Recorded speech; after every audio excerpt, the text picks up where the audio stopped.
All right, there we go. All right, so again, we want to thank many of our sponsors that make this Natural History Symposium possible, and work of the Prince William Sound Stewardship Foundation. So again, thank you to the Titlik Corporation, the Prince William Sound Regional Citizen Advisory Council, and the City of Whittier for supporting today's symposium.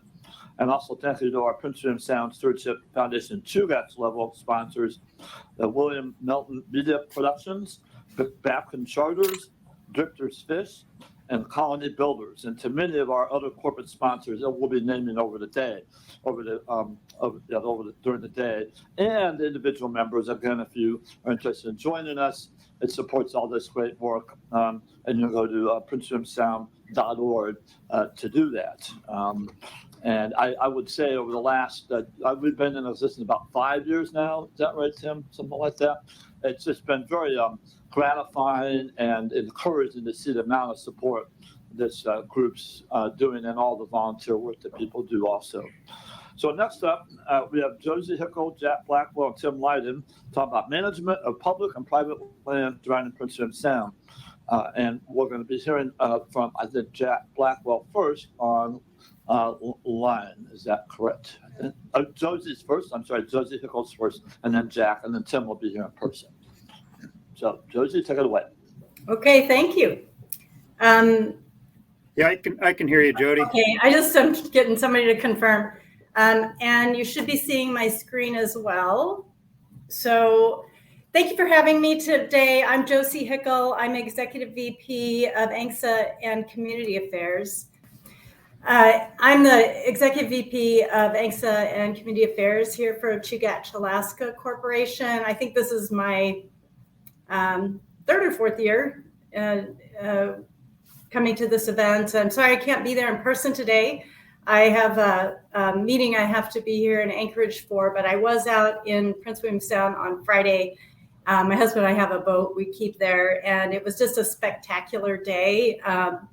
Beautiful when you get those nice calm seas in out of Whittier and in Prince William Sound, and so it was just lovely. I'm just going to provide you an update on some of the things that are happening from the Chugach perspective, and so I'll go ahead and kick it off. I've got a few slides, and then can take any questions that you have. So Chugach Alaska Corporation is the regional corporation in the Prince William Sound area. And a little bit about our history. We've been there for over 5,000 years. Records date back, some people say up to 10,000 years.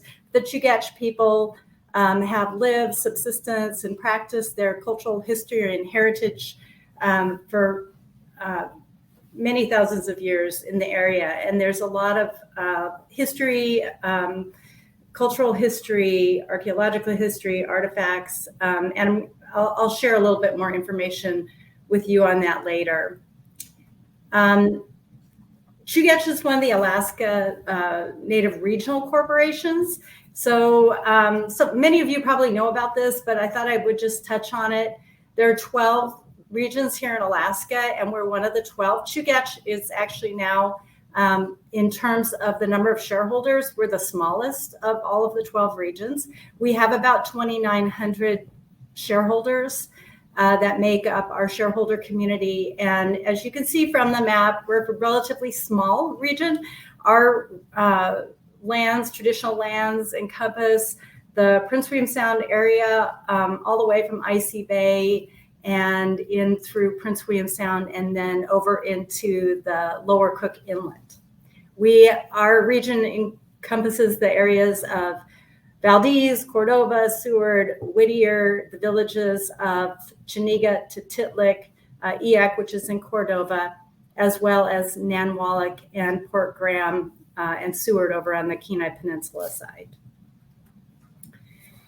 So the Alaska Native Regional Corporations were established by Congress in 1971. This year is Chugach's 50th year in business because we were organized in 1972.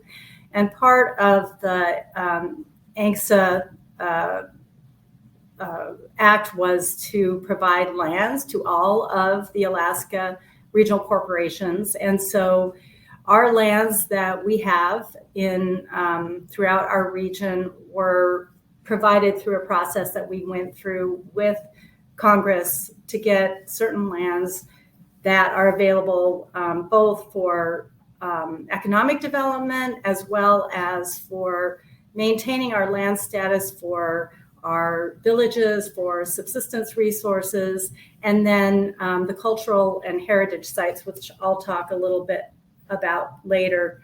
The main purpose of the corporation is profitability, and we have to be profitable in order for us to do the other things that we need to do, which is celebrating our culture, our heritage, maintaining our land ownership, and providing benefits to our people, our region, our shareholders, and our villages and communities in our region. And so that's a really important part of it. We, all of our villages, Chuniga, Tititlik, Eyak, Port Graham, and Namwalik all have traditional village councils as well as village corporations. And we work very, very closely with them to manage our lands as well as making sure that we're keeping our villages, our communities healthy in our region.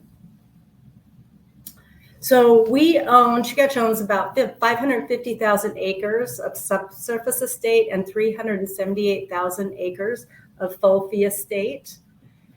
This is a map of our region. So as I mentioned earlier, it extends down to Namwalik, Port Graham, and over to Icy Bay.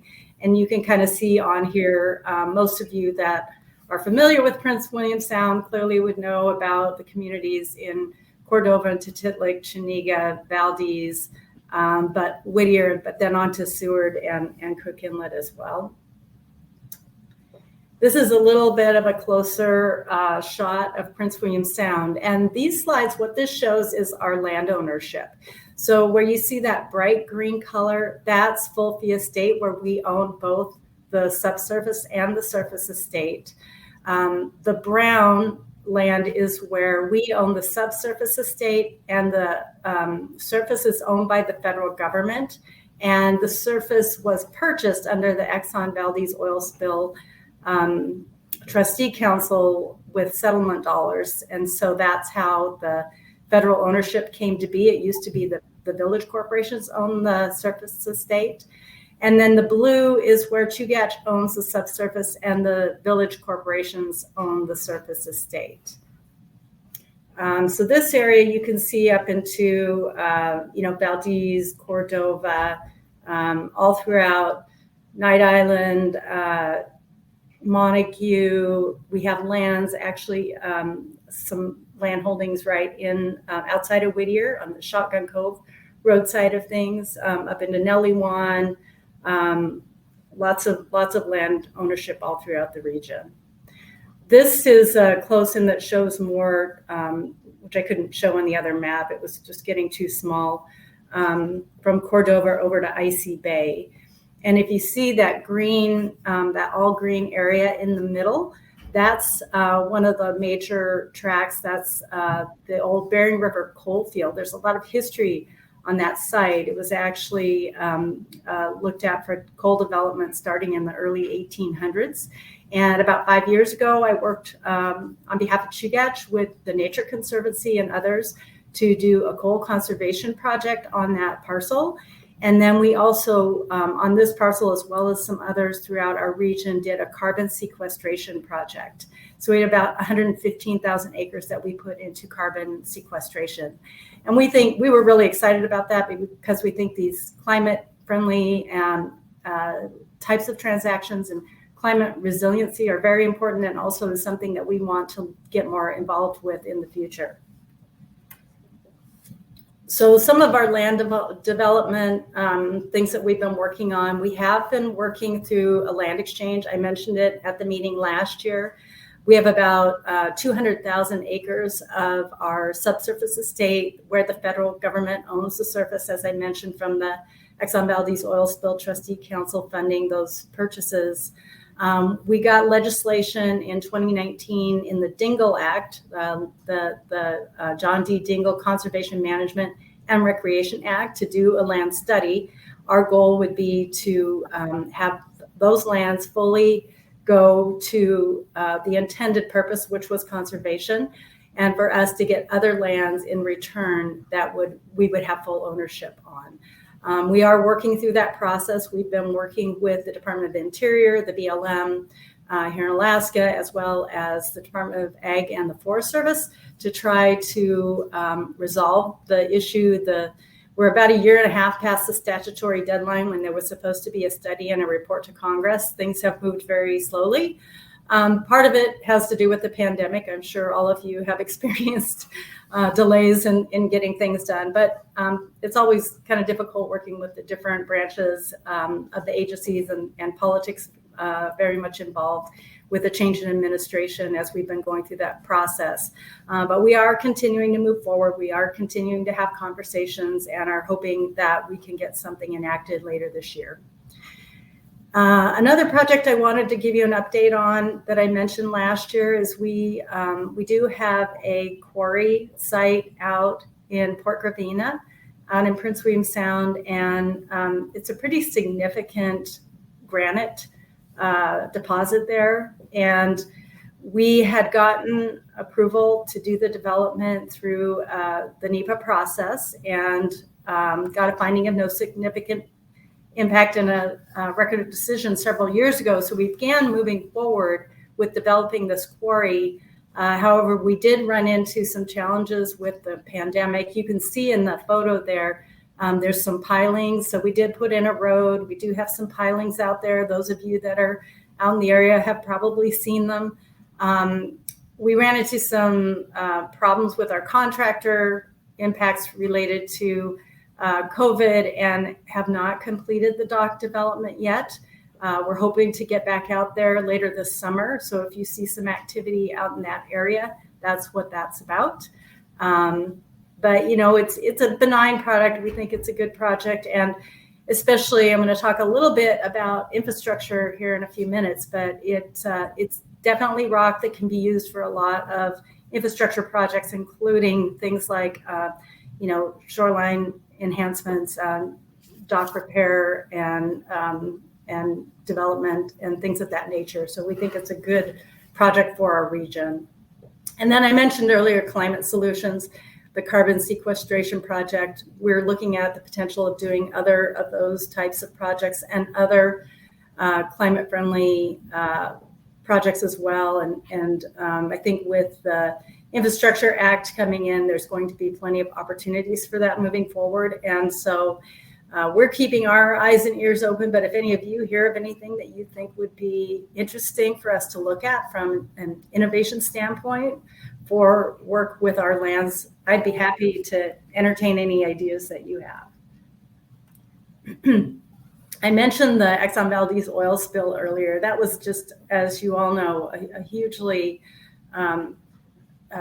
devastating impact to our region, and we still see the effects today. Clearly, they've been much minimized, and there's been a lot of restoration that's taken place. But there's still things like lingering oil that are concerns and still impacting some of our lands.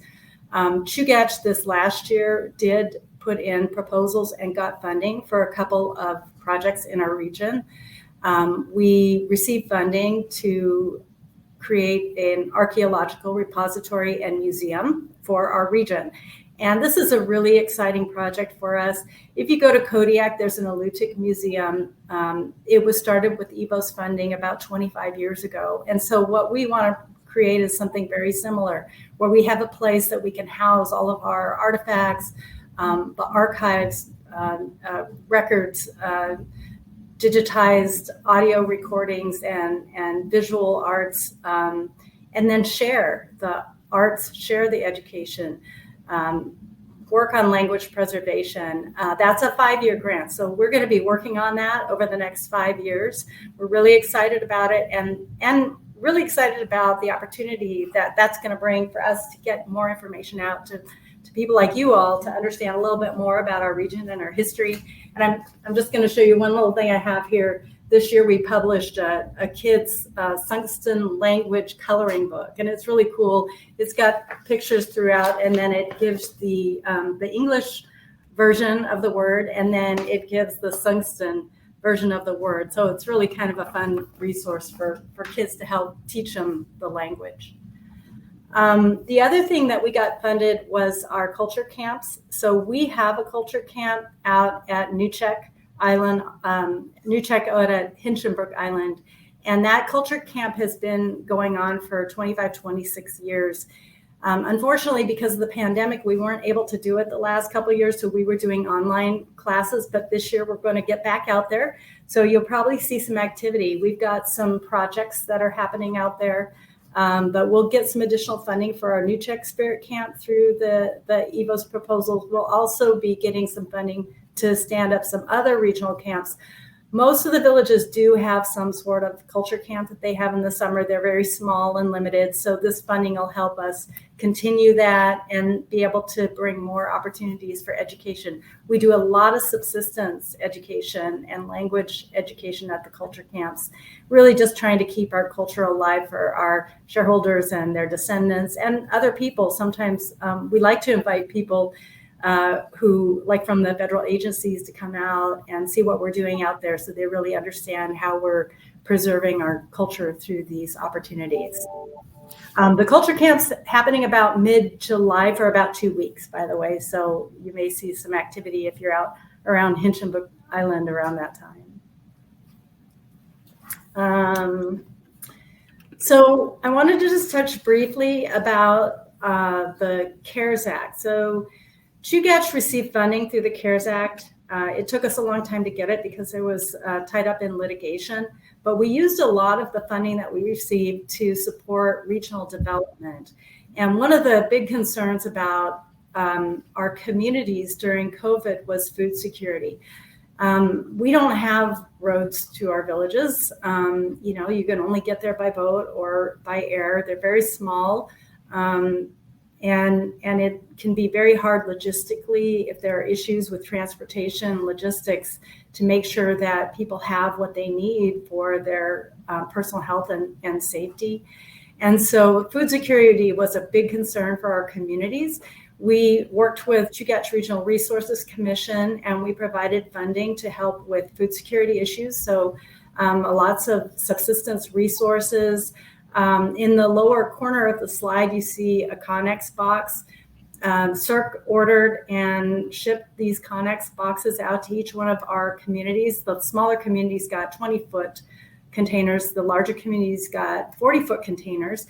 And they have within them all the materials that you need for canning and shrink wrapping, putting away food and processing food, as well as a full hydroponic system. And so people can actually grow fresh foods and vegetables. And we were just super excited. I think it was a great project and really interested to see how that's going to work in benefiting the communities in the future. We also funded some public health things, clinic and to Titlick and some things out in Port Graham, and then lots of sanitation type things, testing kits and PPE to help people with health related issues, especially around the COVID situation. From the CARES Act, as you all know, there was the Infrastructure Investment and Jobs Act came out of that with, trillions of dollars basically put into infrastructure in communities. And there is a set aside for tribes. There's certain funds that are specifically meant for tribes. And so Chugach is working with our tribes out in the region to identify needs, priorities, and help them get the funding in their communities. This is going to be about a 5-year funding cycle. This year mostly is broadband's a huge emphasis, but a lot of it's planning and collaboration so that we can, get the funding and then actually get the projects ready and shovel ready so that they can be moving forward in future years. Transportation, a lot of the money is going to DOT. A lot of this money is going to transportation. I specifically mentioned the Alaska Marine Highway System because for our communities, that's so important to have that infrastructure link. And so we're working to make sure that we're helping support that. And a lot of that funding did go to the ferry system. Long term, obviously, these funds are flowing through the state. We want to see that be sustainable. And then there's other funding for things that we're really interested in looking into, like alternative energy, climate resistance for our communities, and things of that nature. So lots more to come on that in the next 5 years. A little bit our heritage sites. I know I don't have much time here. So we have 93 cultural sites that have been conveyed to Chugach. We have 12 more that are going to be coming. These are really important, sensitive heritage sites. And so the main message I wanted to relay to everybody is when you're out there voting in Prince William Sound, just be aware that there are some of these sensitive areas. And if they're not always marked, but there are resources where you can find out the land ownership. Just be sensitive about trespassing issues. Be sensitive if you see something that looks like it might be an ancient burial site or something of that nature. Please don't disturb it. Let the Forest Service or the Park Service know that you've discovered something, and they will take care of it. We work with them very closely on those issues. And then also, as you're taught, and people talk about a lot, and you leave no trace. Don't remove things that don't belong to you. And we do have some damaged sites. We have had some problems in the past. We work closely with the BLM, the Forest Service, and other agencies to work on those issues to try to mitigate and restore those projects the best to our best ability. These are just some resources. I always like to say we've got books, Chugach Legends, EAC Legends. I always like to make reference to the Lesko books, the history of the Prince William Sound, because there's some great writing in there about the history and the Chugach Native people in Prince William Sound. And they just came out with the updated cruising guide to Prince William Sound, which is always a great resource because they do a pretty good job in there of identifying if there are areas that you should avoid. These are just some photos from our spirit camp I talked about earlier, and that I mentioned we'll be having some young people out there for a couple weeks this summer. And if you have any questions, need to get a hold of us, there's my name, Josie Hickel. You can always contact me. John F.C. Johnson is our VP of Cultural Resources, and Dave Phillips is our land manager. So please feel free to reach out to us anytime. Thank you.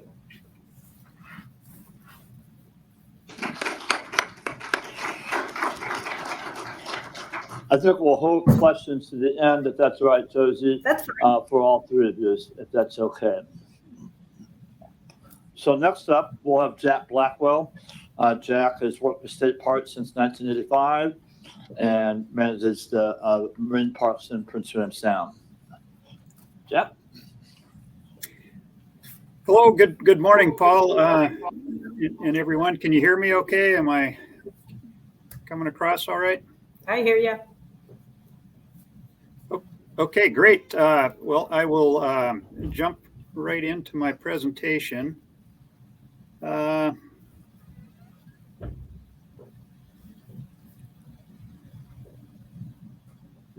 Let's see.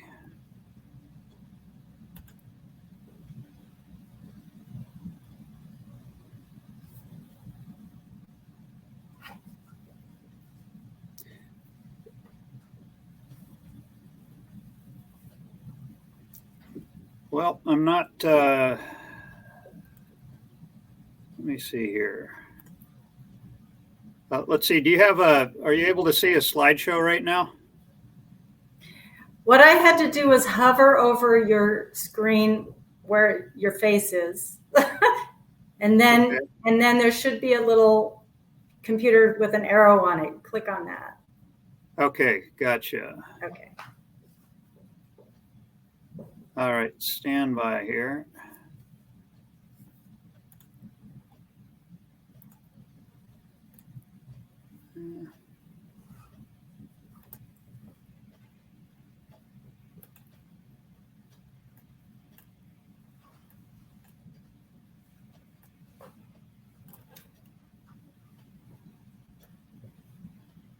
I made the mistake of trying to use the share at the top of the screen, and that's not the right place. You have to do it actually on your video. Okay, so there we go. Yeah, thank you. Now let's see, we'll start.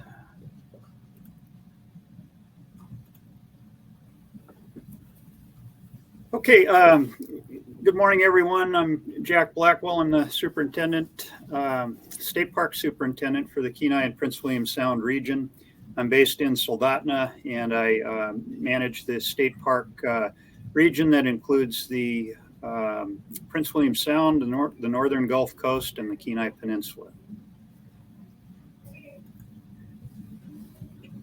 Our field staff are based out of our Seward office, and Jack Ransom is the district ranger. Many of you may know Jack Ransom. He grew up in Seward and was fortunate to be able to return to his hometown and be the district ranger for Resurrection Bay and Prince William Sound. Michael Burmeister also works in our Seward field office, and he's a park specialist. And these two guys and myself consist of the Prince William Sound State Park team. And one of the parks that we manage is Shute Bay State Marine Park. It's a marine park near Valdez, 3 public use cabins. The mission of the Division of Parks and Outdoor Recreation is to provide outdoor recreation opportunities and conserve and interpret natural, historic, and cultural resources for the use, enjoyment, and welfare of the people. And I think it's important to focus on a couple of things here. First, there's we're tasked. Our mission is we have a conservation mission. Natural, historic, cultural resources. I think that's pretty obvious. But what I've highlighted in bold is for the use, enjoyment, and welfare of the people. And this is right out of our state constitution. Article 8, Section 7, special purpose lands specifically identifies in statute that that's what the Department of Natural Resources is about, part of our statutory mandate. I mentioned Division of Parks. We're located within the Department of Natural Resources, which is the land management department for the state. The Division of Parks was established in 1970. Many of the initial campgrounds and rec areas were initially developed on the road system by the Bureau of Land Management as the new state was created.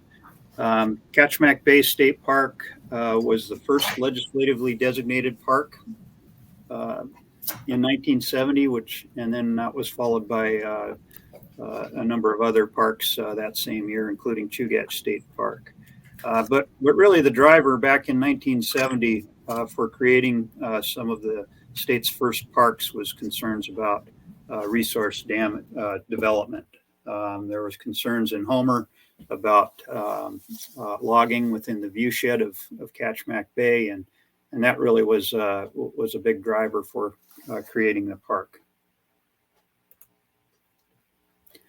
In addition to the state marine parks, we also manage some habitat protection areas that were purchased with EVOS funding. Josie touched on those briefly. The 1958 Statehood Act allowed our new state to select up to 400,000 acres of national forest.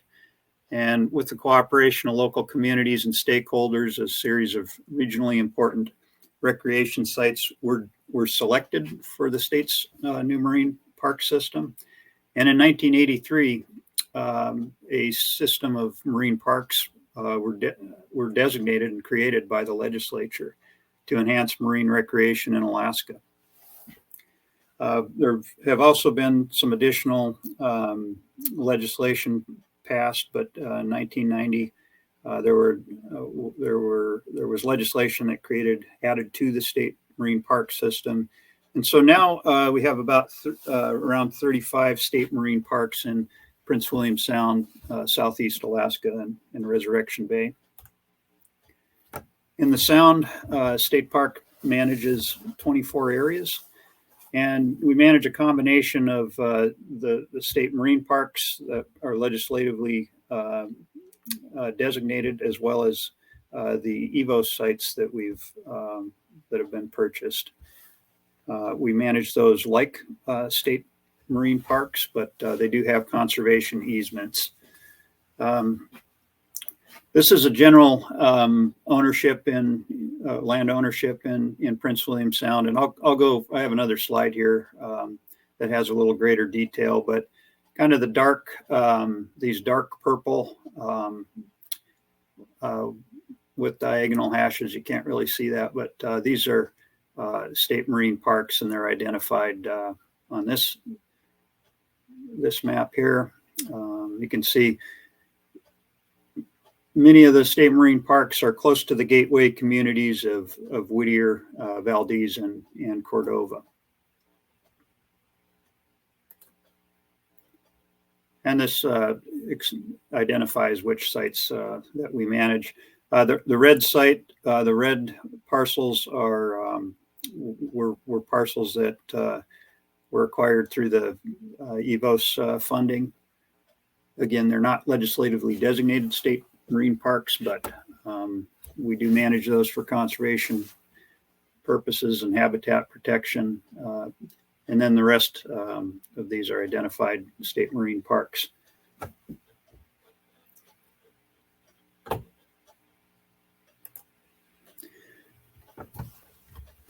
Alaska's state marine park system provides important recreation and subsistence areas for local residents and visitors. But I think it's important, I'd like to point out that Alaska's state marine park system also was meant to provide a link with marine parks in British Columbia and Washington state, and collectively form an international network of public land and water for recreation purposes along the northern Pacific Ocean. And the vision of this international network of protected bays and waterways was kind of unique, and the concept is that there would be lands that were protected, and someone could potentially travel by boat from Washington state up through British Columbia and Southeast Alaska and continue up to Prince William Sound and know that there were protected bays and waterways.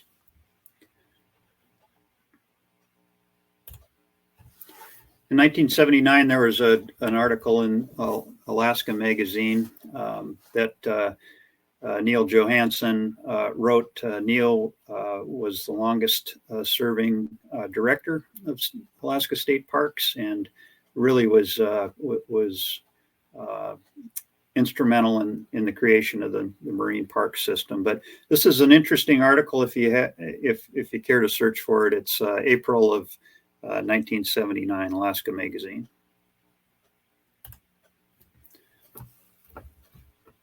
Some key dates and times in Prince William Sound. Of course, the 1989 Exxon Valdez oil spill. That was a very tragic event, but it provided the base for future funding to develop and enhance marine recreation. And so in preparation for the funding that was provided to develop recreation sites after this spill, in 1995, the state completed the Prince William Sound Marine Park Management Plan, and then administered the Marine Recreation Project, which was funded through the oil spill, and developed 28 tent platforms, trails, and 4 public use cabins in Prince William Sound. And of course, I've touched on the property acquisition as well. One thing that's interesting, I'm actually looking at another park right now and looking at economic impacts, but I wish we had more data about the economic benefits that state parks and our public lands that they provide. But In 2006, state parks partnered with the University of Alaska Fairbanks Cooperative Extension Service and surveyed park users. And what they found at the time was visitors spent about $12.2 million annually to visit the state parks in Res Bay and the Sound. And that works out to, roughly $150 per person per day.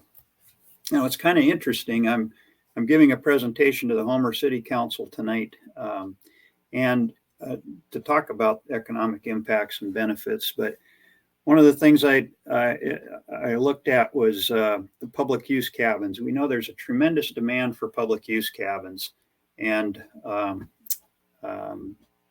$150 a night, there's roughly approximately 3.5 people per night stay at the cabins. That's close to $500 a night that the cabins generate economic values.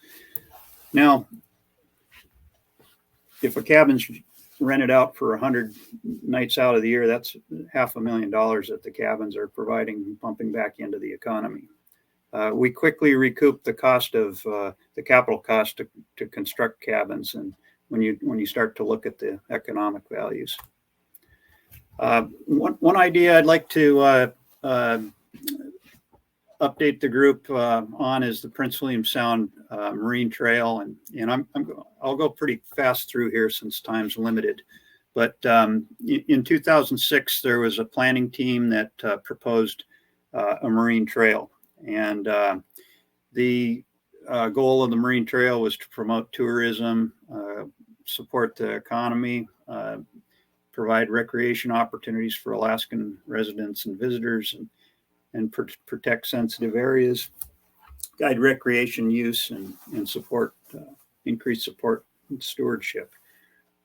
And in 2009, the committee recommended a phased approach for the project that would focus on the Western Sound and designate a route from Valdez to Whittier with a side spur to Chuniga. And that project, we just never really saw a lot of momentum. The project included updating the park's website, developing brochures, informational panels in harbors and communities, informational panels at State Park and Forest Service visitor centers, new cabins, and a kayak launch at Mineral Creek, which the kayak launch has been built. Or I'm sorry, a different kayak launch has been built in Valdez.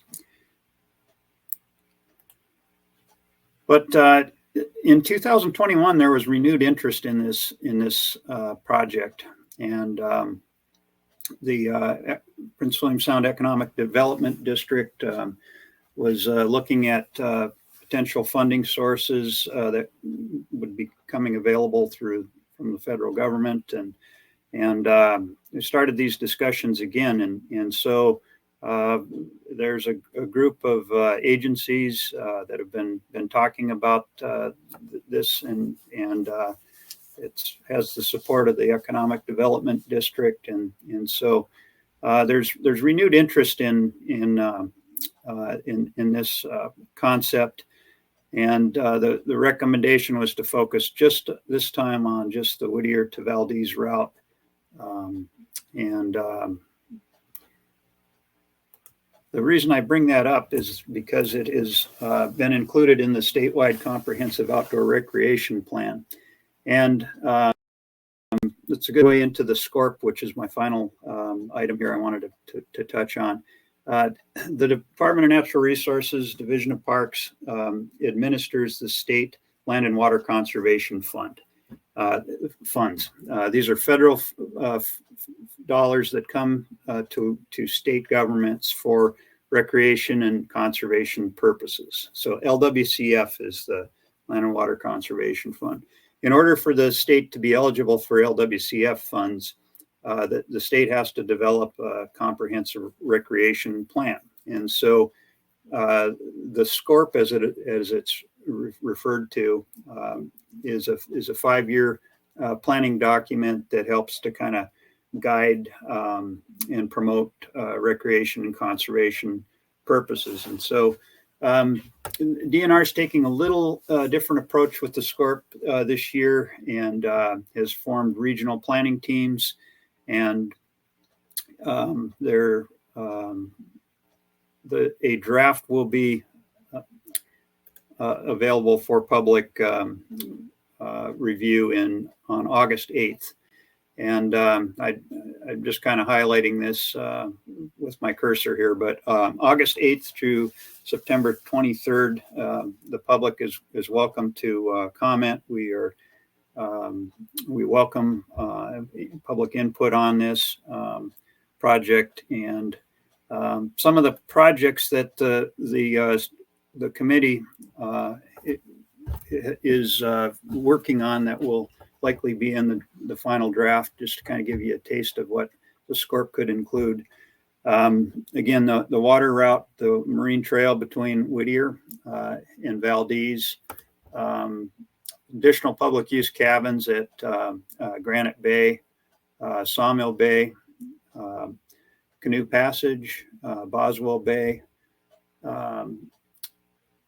some recreation projects in the communities of Whittier, Valdez, and Cordova. And then this item here, this route between Valdez and Cordova is a hut-to-hut backcountry route trail between the two communities. So I know my time's running out here, so again, just keep your eye on the SCORP that'll be released on August 8th, and that wraps up my presentation. So I will turn this over to Tim, and here's my contact information if anyone needs to reach me. Thank you. Thanks, Jack. And if you don't mind hanging on, Jack, we'll do some Q&A at the end here. Next up, we have Tim Lydon with the Chugach National Forest Glacier Ranger District. And I would say Tim's walking up, but that planning stuff is really important. A lot of times we go, oh yeah, planning, we go to meetings and stuff, and then 4 or 5 years we'll come back and we're like, wait a minute, where'd that marine trail came from? So it's important to get involved early and often. Tim? Hi, everybody. I'm Tim Lydon with the Chugach National Forest, and thank you all for coming today. Thanks to the Prince William Sound Stewardship Foundation for envisioning this event 4 years ago and putting it on annually. I'm always impressed by the topics that are covered and the people who participate, and to Prince William Sound Regional Citizens Advisory Council, RCAC, and others. There's a lot of volunteers behind the scenes making this thing flow effortlessly, and also behind the scenes there's a pretty big audience. I know people are listening in from Anchorage. We have tour companies who have their staff listening in from Valdez, folks from Cordova to Titlik, Seldovia, and other places. So we also have a lot of people in the room here today, but just want to acknowledge the event and so in our audience. So I'm going to try to blaze through a little bit here so we have time if there's any questions. And I'll talk about Chugach National Forest Management in Prince William Sound and a little bit of a focus on the WSA. So here's a map for you if you're new to the area of the Chugach National Forest, which we can think of in 3 regions. In the west, the Kenai Peninsula; in the center, Prince William Sound; and to the east, the Copper River Delta. And that more or less aligns with the 3 districts we have on the forest. And then we have our office in Anchorage, our supervisor's office. And a version of this map has already come up a time or two, and I'll just say how much I enjoy being part of this session with Josie, with CAC, and with Jack from State Parks, because it's easy when you're in Prince William Sound to assume that all of that undeveloped land is public land or maybe national forest, and it's really great. This ownership map here shows that there really is a lot of other ownership there, and this session to me is so valuable in hearing about the other landowners and what goals they have for their lands they manage. And this map right here is from the 2020 Chugach National Forest Plan, which is our guiding document for how we manage the forest. And all of these colors here represent our 7 or so management prescriptions And you can see that the two that are primarily in Prince William Sound, that large teal area, that's the wilderness study area. It's the largest prescription on the forest. And then there's kind of a tan color, which is our backcountry prescription. I'll talk about WSA management in a minute. Backcountry prescription is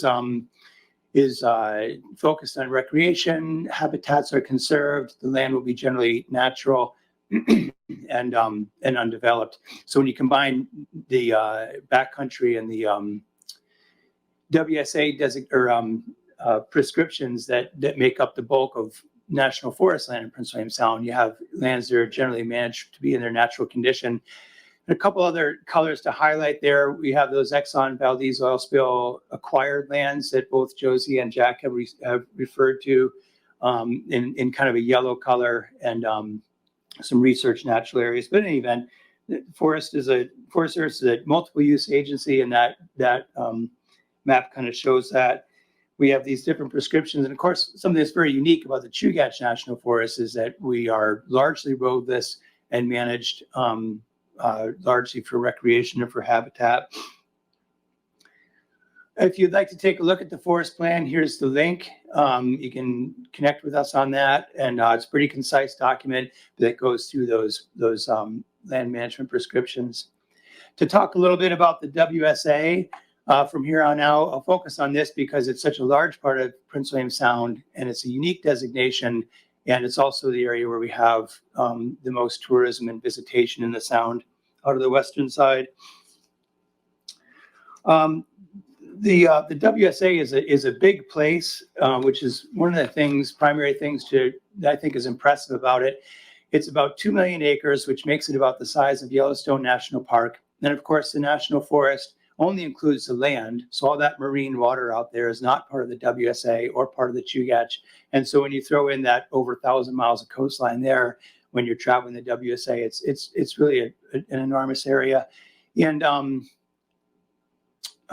it makes up about 37% of the Chugach National Forest. So it's a little bit over a third of the forest. And some things you'll find out there, as many of you know, all of the tidewater glaciers in Prince William Sound are within the WSA boundaries. We're the northern limit of the temperate rainforest. It starts all the way down there in California, and the northernmost yellow cedars, and hundreds of lakes and rivers, and just all kinds of really awesome places to enjoy. And every time I go into the Sound, I find people doing such a wide variety of things, lots of different subsistence uses, sport and sport hunting and fishing, commercial fishing, lots of recreation. Our surveys really show that people value, especially the Western Sound, but I'd say the Sound in general, as a place for solitude, recreation, reflection, place to bring your friends, obviously fish and wildlife habitat. In the lower right-hand side there, that's a seismic station up on top of Glacier Island. I just put that up there that's from University of Alaska Fairbanks. But I put that up there to highlight that there's also a lot of research in the WSA and throughout the Sound. And as Jack said about the state lands, those lands are, we manage the WSA for the reasons we do, and the other lands in Prince William Sound for public use and enjoyment. Keep hitting that slide. So all these uses, public use and enjoyment, but also, again, to what Jack said, all of these activities, whether it be subsistence or research or whatever, they all generate a lot of income or a lot of revenue for our gateway communities and beyond into Western Prince William Sound. So while the Chugach may not have a timber program or other things you might find on other national forests in the country, we are like other national forests in that the way we manage the land brings a lot of revenue and benefits for our local communities. I won't spend a lot of time here. Here's a picture of Jimmy Carter on December 2nd, 1980, signing the Alaska National Interest Lands Conservation Act, or ANILCA, often called the Alaska Lands Act. And I bring this up, of course, because the Wilderness Study Area is not a Forest Service invention. It's a designation by Congress. And one of the most important things to know about the Wilderness Study Area is that as a congressional designation, the Forest Service can never alter its boundaries or do away with it or anything really. That Wilderness Study Area is going to be there until Congress decides that it'll be something else. So that's one of the things to understand about the WSA And in the interest of time, I won't really go into Anoka very much, but it is an interesting topic. One thing I'll say about Anoka, in addition to attempting to resolve a lot of issues dating back to land uses well before the Statehood Act, it's also our largest lands conservation act in the country. So it designated 104 million acres of conservation lands in Alaska, and that's parks, refuges, and within that, there's 56 million acres of wilderness, which brings us back to the WSA. Of that 56 million acres of federal wilderness, the Chugach National Forest, about a third of that forest was designated wilderness, 6 million acres down there. And an important thing to know is that the Chugach National Forest does not have any federal wilderness. When I'm talking about wilderness, I'm talking about lands managed under the 1964 Wilderness Act. And while Anoka was coming together in the 1970s, there was a Neliwan wilderness, roughly the size of the WSA. And in 1978, 1979, that was Congress changed that into a wilderness study area because the state and some other parties wanted to figure out where these hatcheries, for instance, in Prince William Sound would go. And there were still land conveyances going on between the state and the corporation. So with that uncertainty, Congress decided on an interim designation, wilderness study area. We've been in that interim now for 42 years going on. And Anoka provides some management direction for the WSA, but not a lot. Basically, Anoka told the Forest Service, study this area, get back to us in 4 years on a recommendation for its suitability as federal wilderness. This little timeline here shows you what happened in that intervening years. We did get our assignment in on time in 1984, provided the first recommendation to Congress. Most of the WSA would be wilderness. Of course, only Congress can designate a wilderness area. You can see that recommendation got slightly smaller in our subsequent planning processes. Every time the Forest Service revises its forest plan, we're required to do an analysis of wilderness on any forest. And so that's how these recommendations come about. So because we don't know if Congress will ever decide to do anything further with that, the Chugach National Forest manages the WSA basically to maintain its presently existing character and its potential for inclusion in the federal wilderness system. And this slide right here captures all of that. This is the nut of our management, is to provide unmanipulated ecological systems, natural conditions in an undeveloped landscape where you can find outstanding opportunities for solitude and primitive recreation in a generally non-motorized environment. Remember that the marine waters are not part of the national forest, so there's lots of motorized uses there, but on land, generally, you would find a non-motorized environment. So how do we meet that mission? Well, with these two bubbles, simply enough. This is what we do here. We have a monitoring program. We monitor about 12 different measures, both physical and social, as far as visitor trends, marine debris, invasive species, all kinds of things. We just track how things are doing. And then through our management plan, we have things in place, guidelines in place that will help us to maintain these elements of the area's character. One thing we did this year, I'm going to run out of time here, so I'm just going to hurry through these things. But in the last year, because we finished our forest plan in 2020, the Forest Service put a lot of effort into defining what the existing character of the WSA is. And all these years, 42 years, right, since designation, we've never done that. We've said we're going to maintain the character of the area, but never said what that character is. So we came up with this very blandly named document, which may sound very boring on the surface, but it has really awesome information inside of it about what has happened in the Sound in the last 40 years as far as development and other changes. And then it has a character review, what the character of the Sound is from our standpoint, and then a really nice legislative history summary of the WSA's place in Anoka.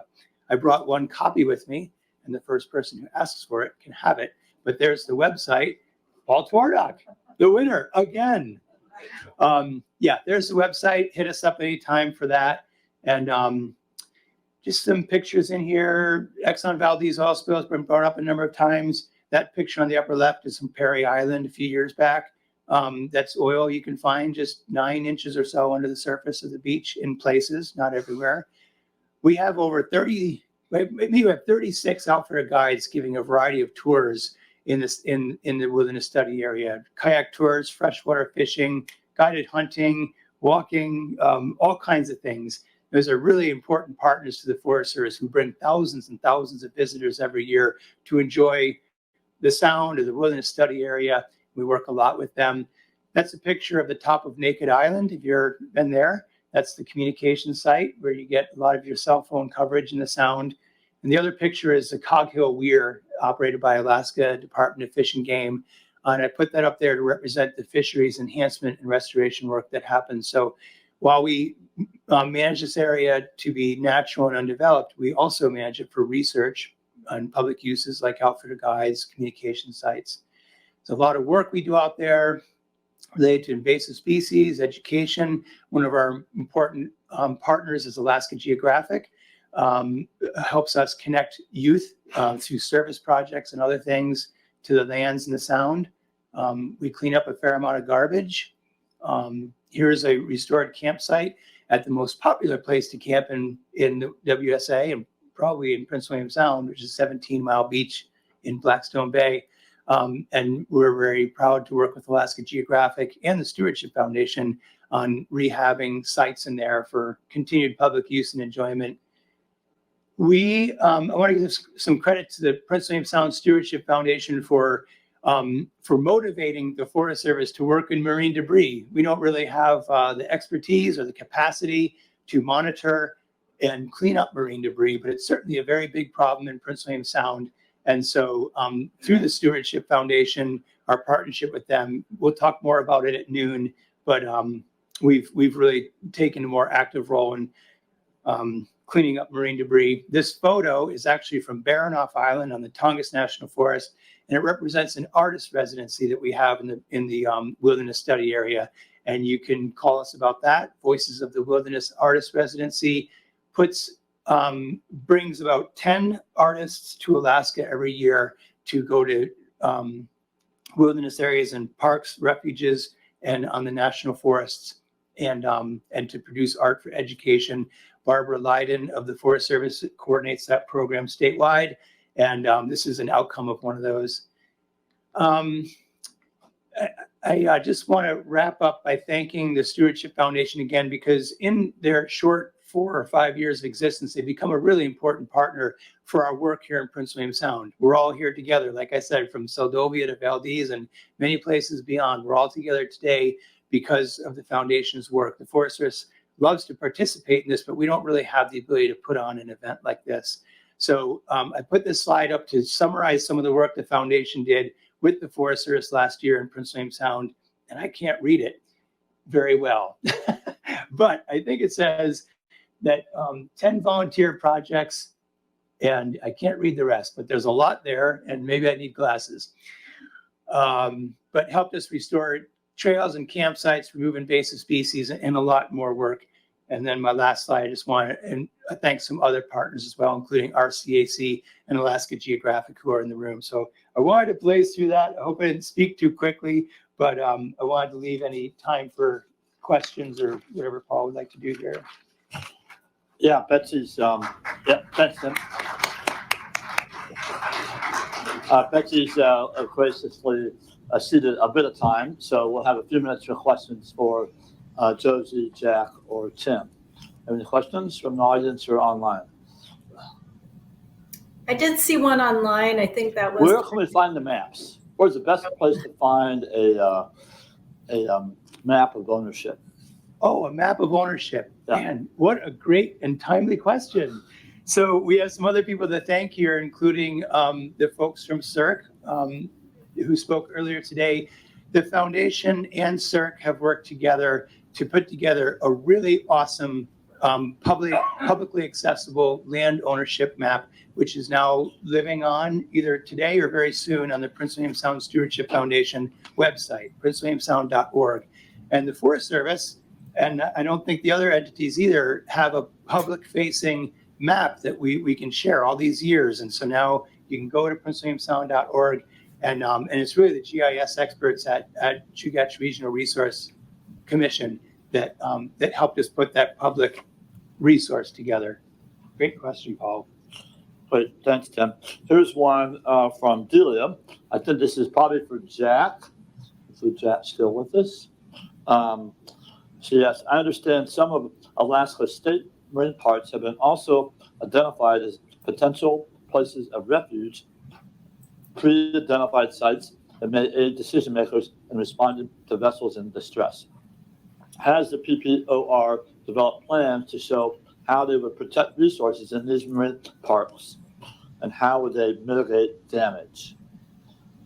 If Jack's with us, or if anybody has.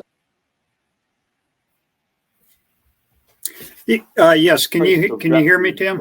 Or Paul? I'm sorry. Okay. The idea is there's a damaged vessel, maybe it's leaking oil. What are the resources to protect natural resources in case that happens? Paul, can you hear me? I might have done that. Hello, Paul. Hold on, we're getting Jack back on. Hey, Paul, I have another one from online. Okay, Looks like Jack's on. All right, try now. Okay, can you hear me? Okay, can you hear me? Yeah, that's a good question. Continue to have discussions with stakeholders here as we think about contingencies and what ifs. And I know that this is a big issue in Prince William Sound, but I don't really have a good answer for you on this question. We try to work with different entities that come to the Division of Parks, various permitting activities, and make sure the activities are consistent with park statutes and regulations and such, and continue to work together with all parties. I think we recognize that, as I pointed out earlier, that many of our marine parks were identified for the safe refuge that they provide, and so working with the Regional Citizens Advisory Board and I think will be important. So I think Tim's got. I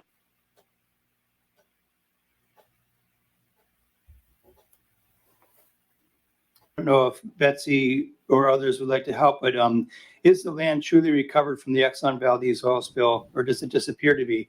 So just briefly from the Forest Service standpoint, well, first, the resource to answer that question, you can go to the Exxon Valdez Oil Spill Trustee Council website and see their list of recovered and recovering species and services to learn about each thing that was impacted by the spill. And one thing I'll highlight from the National Forest standpoint is that the wilderness study area remains an injured resource. And so the 1994 restoration plan still applies to the WSA. And it's an injured resource for a couple of reasons. One is because of that oil that remains under the beach that we talked about earlier. And another because there's various species, both on land and in the water, that have not recovered. And so those things take away from the character I was talking about, enjoying that natural character. So the WSA remains an injured resource, and about the oil that's in the beaches, yeah, it's there, and some populations haven't recovered, but many things have recovered, and you can learn about those in detail at that trustee council website. And I don't know if Jack, Josie, or even Betsy has anything to add about the spill. I can just add, so we've been out there, and if you dig down a few inches, you can still find lingering oil. And I think yes, it is still listed as an area that's unrecovered. But the problem is nobody seems to know what to do about it, and or even really what the long-term impacts are. And I know Chugach Regional Resources Commission has done a lot of work on shellfish toxins, because one of the biggest impacts to the spill was the subsistence, right? People didn't feel safe consuming the seafood, the shellfish, the clams, and there's still some of that concern out there. And so it's important that they continue to study that and see what that really means long term, even beyond as long as it's been. Thanks. Thank you, Josie and Jack and Tim. And we'll move on to our next presentation.